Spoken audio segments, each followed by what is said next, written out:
Hi అండి. అందరికీ వినాయక చవితి శుభాకాంక్షలు.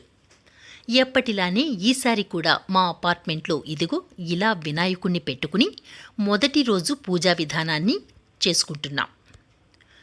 పూజా విధానం తరువాత సాంస్కృతిక కార్యక్రమాలు కూడా ప్రతిరోజు ఉంటాయి.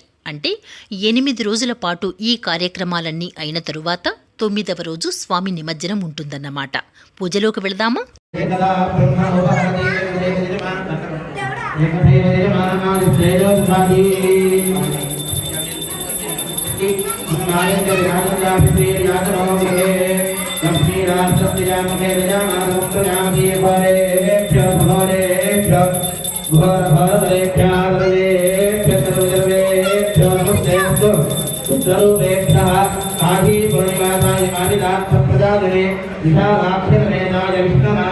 చూశారు కదండి పూజా విధానాన్ని. వినాయక వ్రత కథను విన్న తరువాత అక్షింతలు వేయించుకుని హారతి తీసుకుని ఇలా సాంస్కృతిక కార్యక్రమాలకు శ్రీకారం చుట్టడం జరిగింది.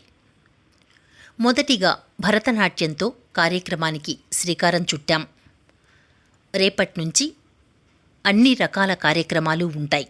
అంటే చిన్నపిల్లల వేషధారణ, స్కిట్లు, డ్రామాలు, డ్యాన్స్ ప్రోగ్రామ్స్, ఇలా అన్ని రకాలు హౌసీ రకరకాల కార్యక్రమాలు ఉంటాయన్నమాట. మీరు కూడా వస్తారా?